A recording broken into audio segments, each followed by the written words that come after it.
నీ మట్టి బుర్ర వాడకుండా నేను చెప్పిందే చెయ్యి చాలు. నిన్నే ఆశపడ్డాను, నీ మీదే ఆశలు పెట్టుకున్నాను. ఈసారి పక్కాగా నువ్వేం చెప్తే అదే చేస్తాను. ప్రస్తుతానికి దూరంగా ఉండు.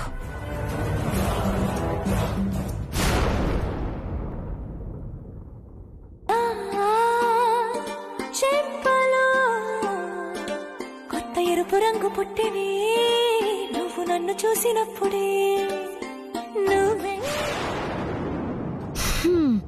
అసలు వాళ్ళకన్నా నీకేం తక్కువ? నువ్వెందుకు హీరోయిన్ కాలేకపోతున్నావు? చివరికి బంగారం అమ్మి డబ్బులిచ్చి హీరోయిన్ అవుదామనుకున్నా కూడా కాలేకపోయావు.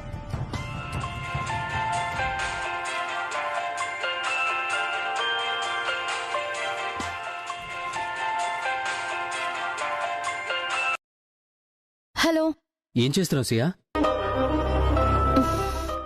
ఏం చేస్తాను?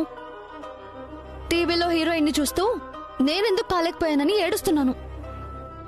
అది ఏడుపు కాదు సియా, దాన్ని స్పిరిట్ అంటారు. అంత బంగారం పోయినా, హీరోయిన్ అయ్యే అవకాశం త్రుటిలో చీజారిపోయినా ఏమాత్రం ఆలోచించకుండా హీరోయిన్ అవ్వాలని ఇంకా కలలు కంటున్నావు చూడు, దట్ ఈస్ ద స్పిరిట్. ఎలాగైనా నువ్వు అయిపోతావు సియా. అవును, ఇక్కడ నేనైపోయేలా ఉన్నాను. ఎప్పుడు పోలీసులు వస్తారో, ఎక్కడ నన్ను దొంగని చేసి తీసుకువెళ్తారో తెలియక టెన్షన్తో చస్తున్నాను తెలుసా. ఆ టెన్షన్ అయితే అవసరం లేదని చెప్పాను కదా సియా. ఆ గోల్డ్ స్మిత్ వాడిని పోలీసులు పట్టుకున్నారు.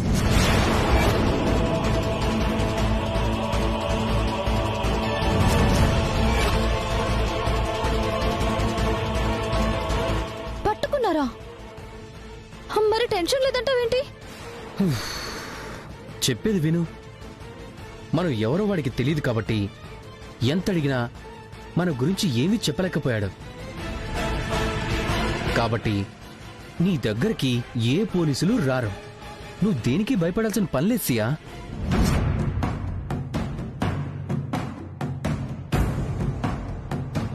మరి నగలు? ఇంకెక్కడ నగలు? పోలీసులు జాతీయం చేసేసి ఉంటారు. అవును, ఈసారి గోల్డ్ కూడా బాగా రికవరీ అయింది. కానీ అందులో దశరథరామయ్య గారి నగలు కూడా ఉండడం ఆశ్చర్యంగా ఉంది. అదే అర్థం కావడం లేదు. నగలు పోయినట్టుగా కంప్లైంట్ కూడా లేదంటే పోయిన సంగతి కూడా వాళ్ళకి తెలిసినట్లేదు. గుట్టు తెలియకుండా ఎవరో ఇంటి దొంగ చేసిన పనే ఇది. అక్కడికే వెళ్తున్నాను కదా, విషయం తెలుసుకొని వస్తాను. డ్రైవర్, త్వరగా పోనీ.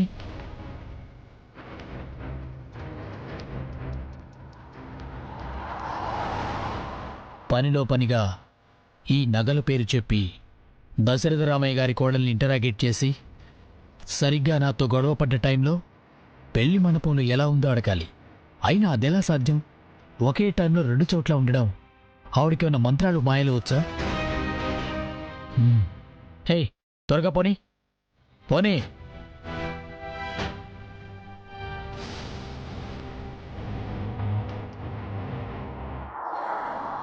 అయినా నగలు దొరక్కపోవడమే మంచిది. దొరికితే మళ్ళీ ఎవరు చేశారని ఎంక్వైరీ చేస్తారు. మళ్ళీ నువ్వు దొరికిపోయే ప్రమాదం ఉంది. కాబట్టి ఇంతకు ముందే నేను చెప్పినట్టు నీకేమీ తెలియనట్టు కాంగా ఉండు సియా. అర్థమవుతుందా? సరే.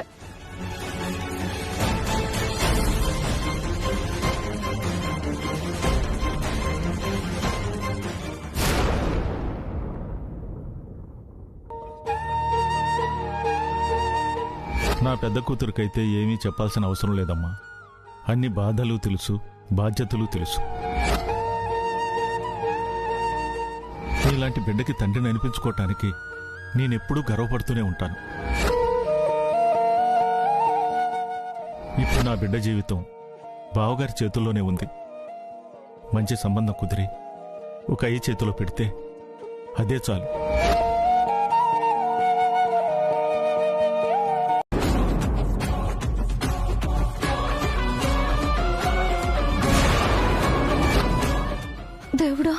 దొరికిపోయాను. అసలు ఈ విషయం బయటపడదు, పోలీసులు అసలు ఇంటికే రారని లంకేష్ చెప్పాడు. వీళ్ళు ఇలా వచ్చారేంటి? ఇప్పుడేం చేయాలి? దొంగ బంగారం కొనేవాళ్ళ దగ్గర మేము రికవరీ చేసుకుంటే అక్కడ దొరికాయి. ఆ నగ మీద మీ రాజముద్ర చూసి తీసుకొచ్చాం. ఒకసారి చూడండి. కానిస్టేబుల్,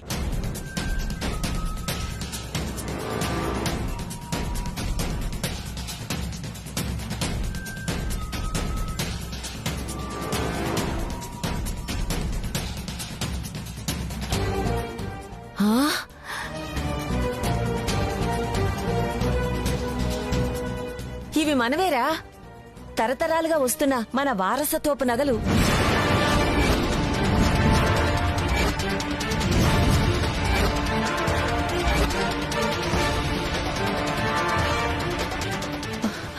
ఇవి మన కోడళ్ళకిచ్చినవండి.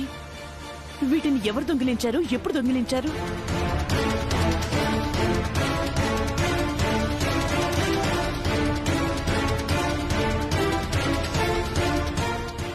అవి నా నగలు కాదత్తయ్యా. నావి లోపల భద్రంగా ఉన్నాయి. మీ చిన్న కోడలు అయి ఉంటాయి. చూసుకోండి.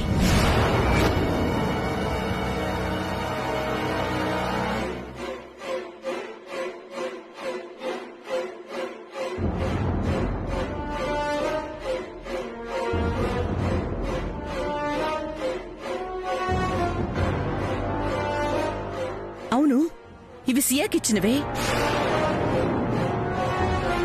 సియా, నీ నగలు ఇక్కడున్నాయేంటమ్మా? ఎవరైనా దొంగిలించారా? మాతో ఎందుకు చెప్పలేదు? నాకేం తెలీదు అత్తయ్య. మీరిచ్చిన నగల్ని ఇచ్చినట్టే బీరువాలో పెట్టాను. తర్వాత మళ్ళీ ఇంతవరకు నేను తీయనే లేదు. అసలు ఆ నగలు ఎలా ఉంటాయో నాకసలు గుర్తే లేదు.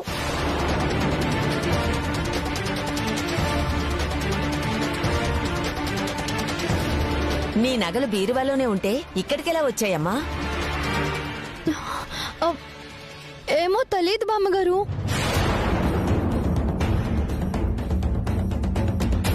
ఈ కోడలే ఏదో తేడా చేసినట్టుంది. చెప్తా. ఆవిడ నగలు ఎక్కడ దాచిందో ఒకసారి చూడండి. అక్కడే ఉంటే ఇవి వేరే వాళ్ళ నగలు అనుకోవచ్చు. ఒకవేళ ఇక్కడ నగలు మిస్ అయితే ఎలా మిస్ అయ్యాయో ఎంక్వైరీ చేయొచ్చు.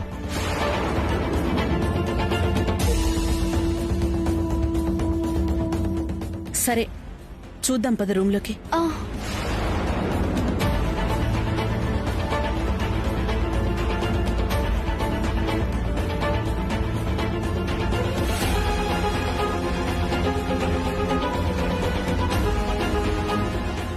కొంపదీసి లంకేష్ మాయ మాటలు నమ్మి ఈ నగలు వాడికిచ్చిందా? ఇప్పటికీ ఇది చేసిన పనికి చాలా టెన్షన్ గా ఉంది. ఇక ఈ దొంగతనం కూడా చేసిందని రుజువైతే రామయ్య, నా చెల్లి తప్పు చేసుండకూడదు. ఎలాంటి నింద తన మీద పడకూడదు రామయ్య.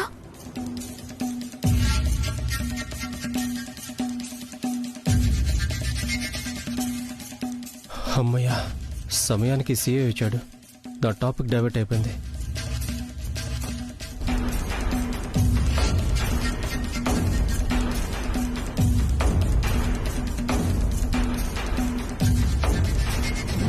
టైం బాగుండి బాగా తప్పించుకున్నాను కదా? లేదు, ఇప్పుడు నేను చెప్పినట్టు చేస్తే అప్పుడు తప్పించుకుంటావు.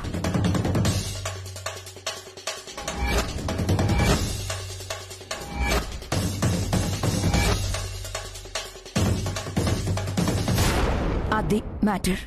నేను బయటపడడానికి చెప్తున్నావా లేక ఇరుక్కుపోవడానికి చెప్తున్నావా? ఒక పిల్లవాడు 10వ తరగతి తప్పి ఇంటికొచ్చాడు. వాళ్ళ నాన్న చితక్కొట్టాడు. ఇంకో పిల్లవాడు అదే 10వ తరగతి తప్పానని ఊరేసుకోబోయాడు. వాళ్ళ నాన్న జాలిపడి చేరదీశాడు. తప్పు చేసి దొరికిపోవడం కన్నా అదే తప్పు చేసి జాలి సంపాదించడం గొప్ప కదా. అర్థమైంది ఊర్మిళ, ఇరగదిద్దాం పద. అలాంటి తప్పుడు వెధవ గురించి ఇప్పుడే మాట్లాడకండి. మీరు ఏ శిక్ష అయినా వేసేయండి, కానీ మళ్ళీ ఇలాంటి తప్పు చేయాలని ఆలోచించడానికి కూడా వాడు భయపడాలి. అసలు అతను ఏ తప్పు చేయలేదు. మీరిక్కడ ఎవరిని ఇంటరాగేషన్ చేయాల్సిన అవసరం లేదు. ఆ దొంగతనం చేసింది నేనే.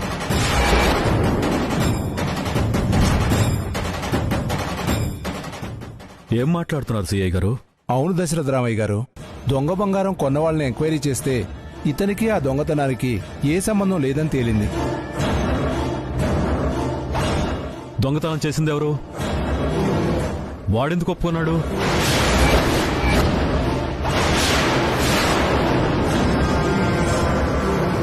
ఏమో, ఎంత అడిగినా చెప్పట్లేదు. అతన్ని విడిచిపెట్టేశాం. అసలు దొంగ ఎవరో తొందరలోనే పట్టుకుంటాం. సరే సిఐ గారు. ఏమైందండి? వాలి నగలు దొంగతనం చేయలేదంట.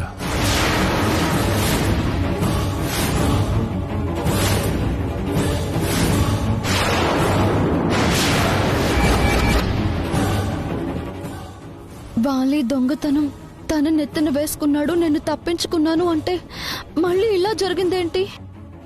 మరి వాణ్ణెత్తిన ఎందుకు వేసుకున్నాడ్రా?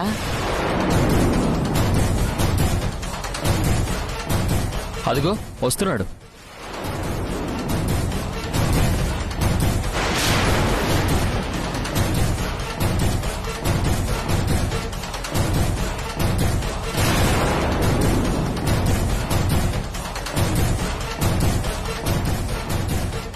నన్ను ఆశీర్వదించండి.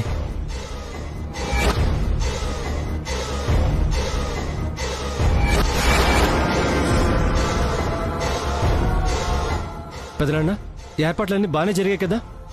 నేనుంటే అన్నీ దగ్గరుండి చూసుకునేవాణ్ణి. పాపం మీకు కష్టమైపోయినట్టుంది. ఏర్పాట్ల సంగతి సరే, ముందు ఈ విషయం చెప్పరా.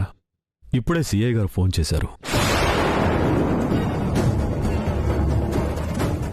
నీకు నగల దొంగతనానికి ఏ సంబంధం లేదంట.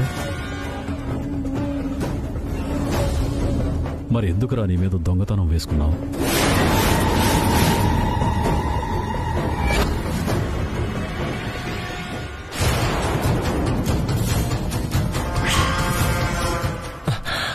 ఇప్పుడంతా ఎందుకులే పెదనాన్న, ముందు హోమం సంగతి చూడండి.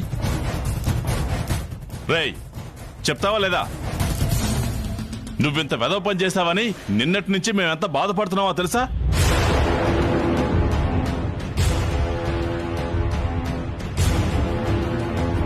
అసలు చెయ్యని తప్పు నెత్తినెందుకేసుకున్నావురా? నువ్వేం చెప్పావు నాన్న? మనకి కుటుంబమే సర్వస్వం, మన ప్రాణాలు పోయినా పర్వాలేదు గాని కుటుంబ పరువు పోకూడదని చెప్పావా లేదా? ఇప్పుడు నేను అదే చేశాను.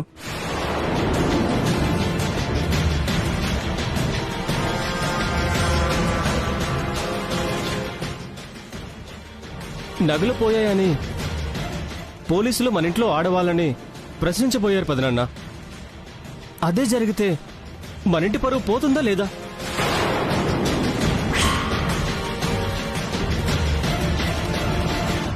అందుకే ఆ క్షణంలో ఆ ఆపద తప్పించాలనే నేనే దొంగతనం చేశానని లొంగిపోయాను.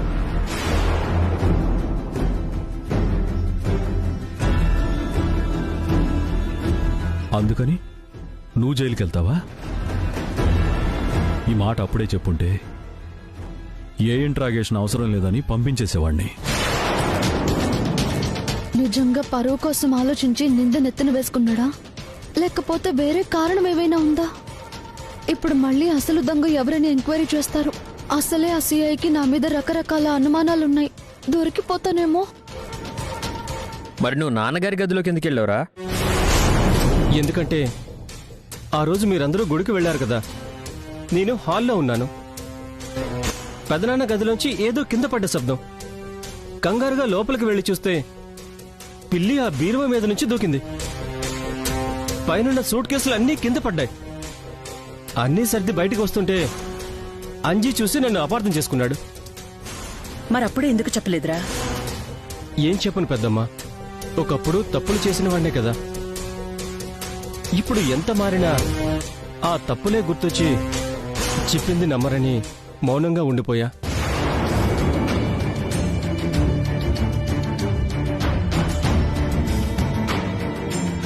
అనవసరంగా ఏ తప్పు చేయని నేను అనుమానించానురా.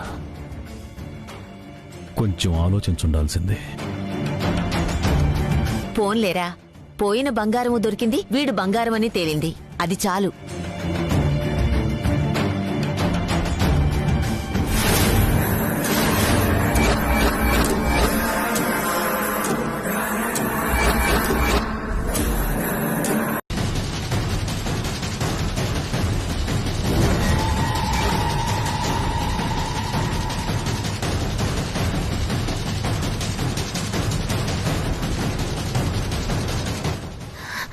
ఏమండి?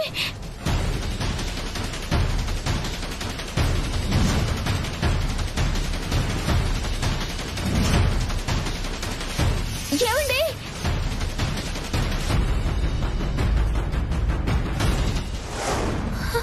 ఏమండి? ఏమండి?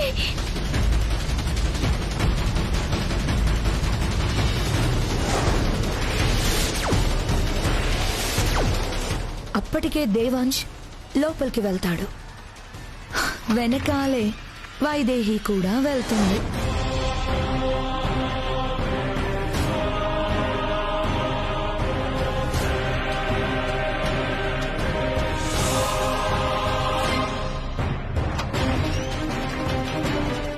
మరి ముందు పంపించిన అమ్మాయి? దేవాంశ్ లోపలికి వెళ్ళగానే ఈ అమ్మాయి బయటికి వెళ్ళిపోతుంది. మనం బుక్ చేస్తున్నది దేవాంశ్ని వేరే అమ్మాయితో కాదు, వైదేహితో.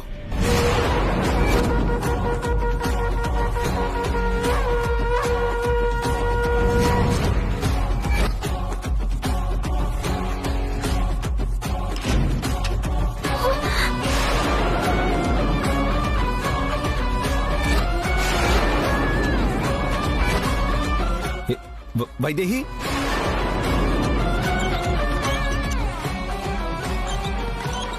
వైదేహి నువ్వేంటిక్కడ?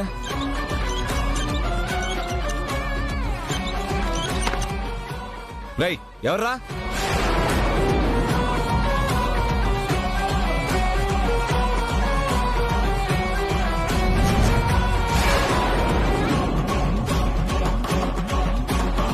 ఎవరు? డోర్ తీయండి. తలుపు తీయండి రా. ఎవరో ఒకరు మాట్లాడండి. తలుపు తీయండి. తలుపు తీయండి.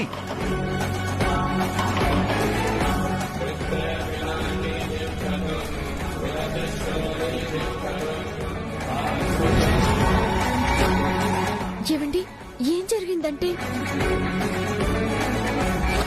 దేవాంష్కి ఆ అమ్మాయితో అక్రమ సంబంధం ఉందని గోల చేద్దాం.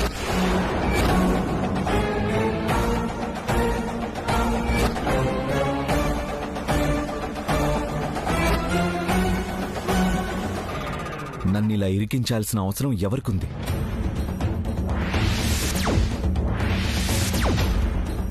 ఏమయ్యా, ఇది గుడి అనుకుంటున్నారా ఇంకేమనుకుంటున్నారు? పూజారి గారు రండి రండి రండి. స్వామి గారు రండి రండి రండి రండి. చూడండి, ఘోరం జరిగిపోతుంది ఇక్కడ. రండి అందరు రండి రండి.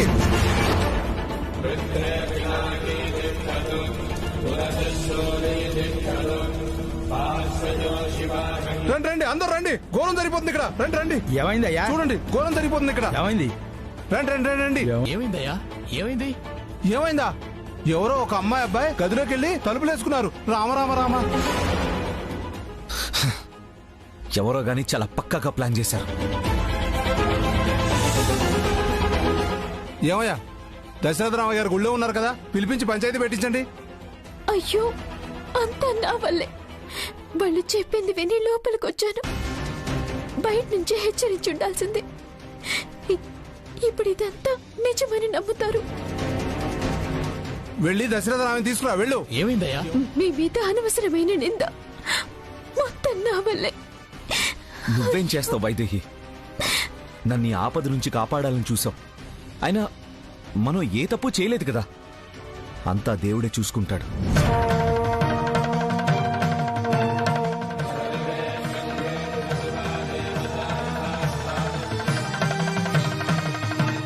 అయ్యా దశరథ రామయ్య గారు,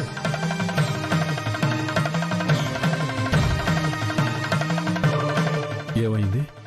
ఏమైందంటే ఆ దరిద్రాన్ని నానోడితో చెప్పడం ఎందుకు, మీరే వచ్చి కళ్ళారా చూడండి.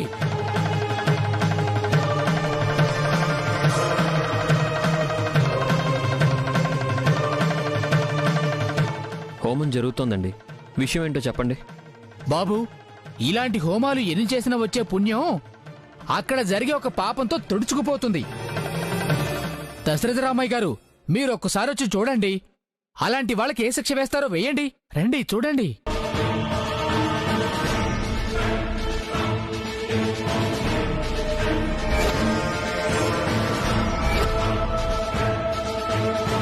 భయపడొద్దమ్మా. ఆ ఈశ్వరుడి ఆజ్ఞ లేనిదే ఏదీ జరగదు. ఆయన్నే నమ్ముకో.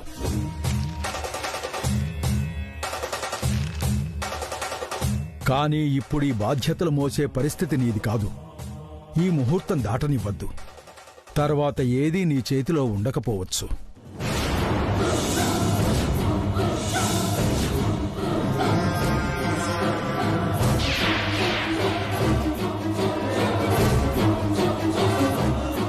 మరిప్పుడు ఎలా గురువుగారు? నా చిన్న కొడుకు అన్ని విధాలా సమర్థుడని వాడి చేతిలో బాధ్యత పెడదామనుకుంటే ఇంత పెద్ద నింద వాడి మీద పడింది. అదే నిజమైతే ఈ బాధ్యతలను తీసుకునే అర్హత వాడికి ఉండదు కదా. అలా జరిగిందనడానికి, అది నిజమనడానికి మన దగ్గర ఆధారాలేం లేవు కదా గురుగారు. నువ్వు చెప్పేది కూడా నిజమేనమ్మా.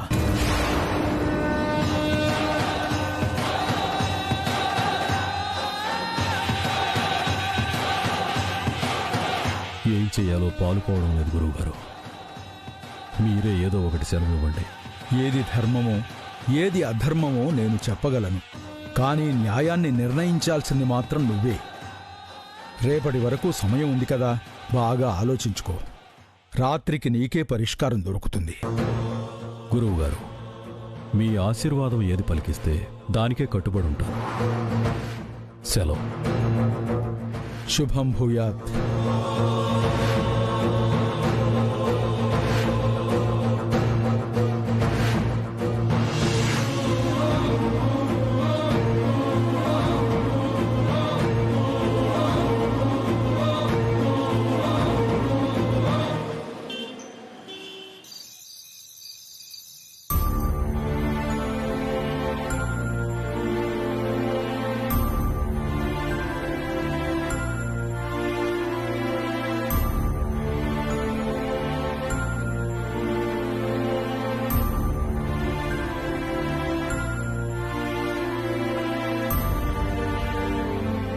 అమ్మా సియా,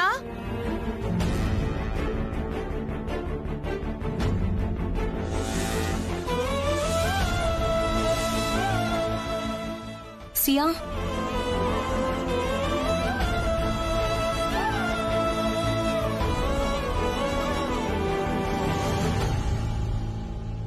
వైదేహి ఎక్కడా? భోజనానికి రాలేదు. వైదేహి ఏంటి బామ్మగారు, ఇంత జరిగినా ఇంకా వైదేహి నామం జపించడం మాత్రం మాండం లేదు.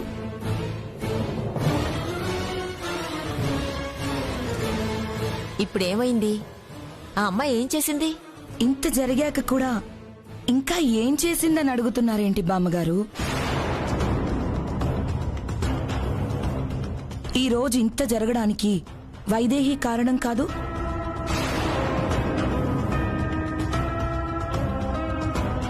పోన్లే పాపం, పెళ్లి చేద్దామని ఇంటికి తీసుకొస్తే పరువు మొత్తం తీసేసింది. వదినా,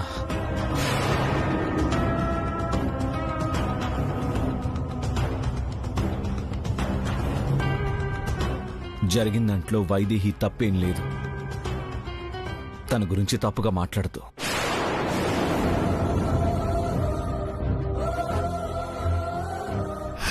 అరే, వైదేహీనంటే నీకెందుకు అంత కోపం వస్తుంది దేవాంశ్? మీరు బట్టలు మార్చుకునే గదిలోకి తను దూరడం వల్లే కదా, లేదంటే నీ మీద ఇంత పెద్ద మచ్చ పడుండేది కాదు కదా.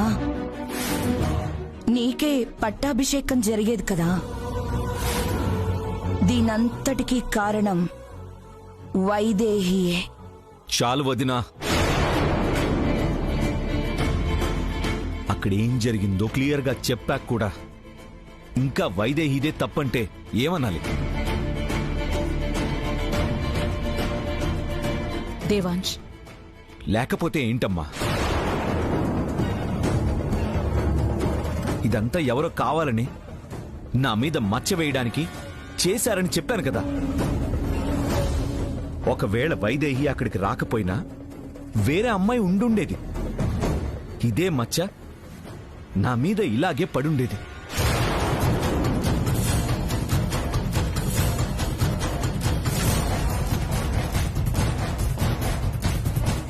పాపం నన్ను కాపాడడానికి వచ్చి తను నింద మోస్తున్నందుకు జాలి పడాల్సింది పోయి ఇంకా తనేదో తప్పు చేసినట్టు మాట్లాడితే ఏం చేయాలమ్మా?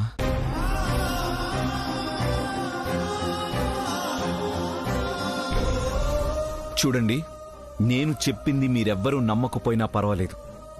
నన్ను అనుమానించి నాకు పట్టాభిషేకం చేయకపోయినా పర్వాలేదు. కానీ ఒక అమ్మాయికురాలి గురించి తప్పుగా మాట్లాడితే మాత్రం ఊరుకునేది లేదు. దేవాంశ్, నానా, దేవాంశ్, వద్దంటున్నావు. అయినా ఇవన్నీ ఆలోచించేంత పెద్ద బుర్రేం కాదక్క నాది. నా బాధలేవో నావి. ఇప్పుడు ఆయన తినలేదని చెప్తే అత్తయ్య గారు ఏమంటారో ఏంటో.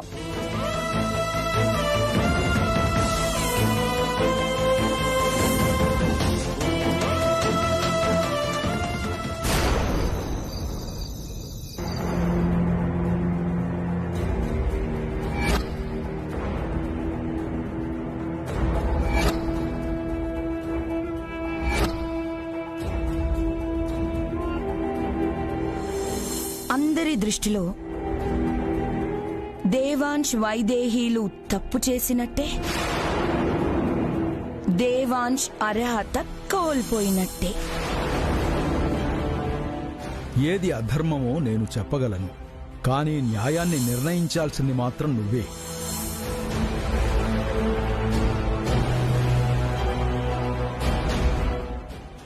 యాండి, దేవాంశ్ అన్నం తినకుండా వెళ్ళిపోయాడు కదా. సియా తీసుకుని వెళ్ళినా తినలేదట. ఎంత బాధలో ముద్దలా దిగుతుంది కౌసల్య.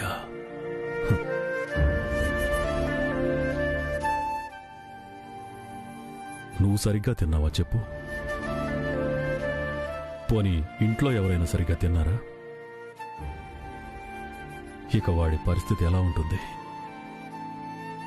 అందుకని అలాగే వదిలేస్తావా? అయినా జరిగిందేదో జరిగిపోయింది. ఎవరో కావాలనే చేశారు. వాళ్ళు తప్పు చేయలేదని తెలిసాక కూడా ఇంకా దాన్ని సమస్యగా చూడటం ఎందుకు? నువ్వే తప్పు చెయ్యలేదు నాన్న అని వాడితో మీరొక్క మాట అంటే సరిపోతుంది కదా.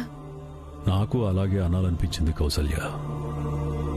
నా రక్తం ఎప్పటికీ తప్పు చేయదని నాకు తెలుసు. కానీ అంటే ఏంటి మీ అనుమానం? ఊర్మిళన్నట్టు మన నమ్మకానికి కాకుండా ఎవరో అభిప్రాయానికి విలువివ్వాలనుకుంటున్నారా? రాముడు సీతని అనుమానించుండొచ్చేమో గాని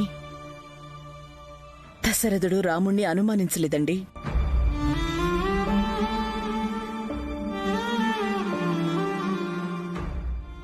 వాడు మన కొడుకు, మన పెంపకం. కారణం లేకుండా వాడు ఎలాంటి తప్పు చెయ్యడు. ఎవరో ఏదో అన్నారని వేరే ఆలోచన పెట్టుకోకండి. గురువుగారు చెప్పారు కదా, మీ మనస్సాక్షితో ఆలోచించండి. ముందు మీరు వెళ్లి వాడితో మాట్లాడండి. కాస్త అన్నం తిని ప్రశాంతంగా నిద్రపోయేలా చూడండి.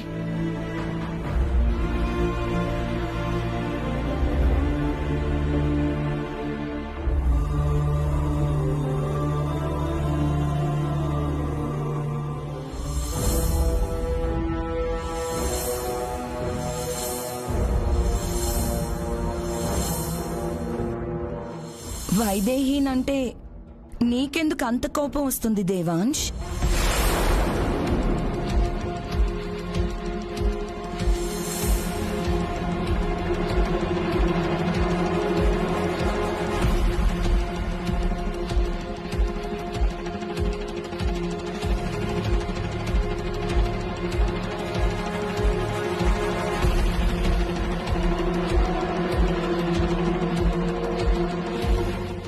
అన్నం తినండి. తిననని చెప్పాను కదా.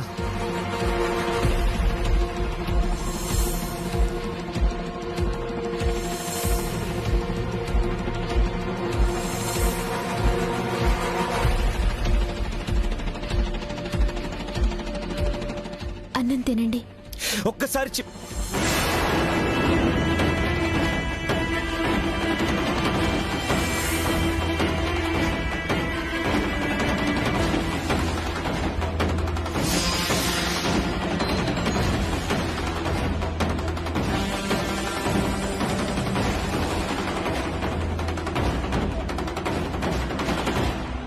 అన్నం తినండి.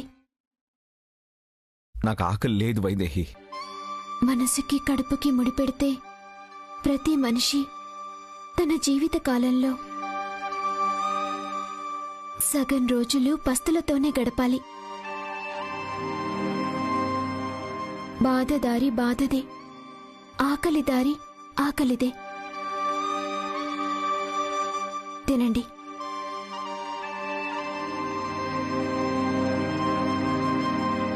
చెప్పేది మీకే. తినండి. అయినా ఎందుకు మీకంత కోపం? ఆవిడ నా గురించి ఏదో అన్నారని అన్నం తినకుండా వచ్చేస్తారా? లేకపోతే ఏం చేయాలి? అక్కడ జరిగిందేంటి? ఆవిడ మాట్లాడుతుందేంటి? అంతా నీ వల్లనే అంటుందా? మనం ఏ తప్పు చేయలేదని మనకి తెలిసినప్పుడు ఎవరు ఏమనుకుంటే మనకేంటి?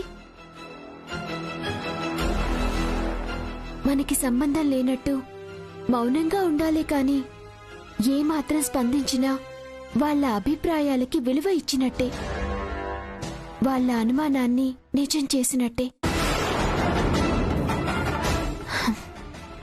ఇంకేమీ ఆలోచించకుండా తినండి. ఇంత జరిగినా ఏమీ జరగనట్టు ఎలా ఉండగలుగుతున్నావు వైదేహి?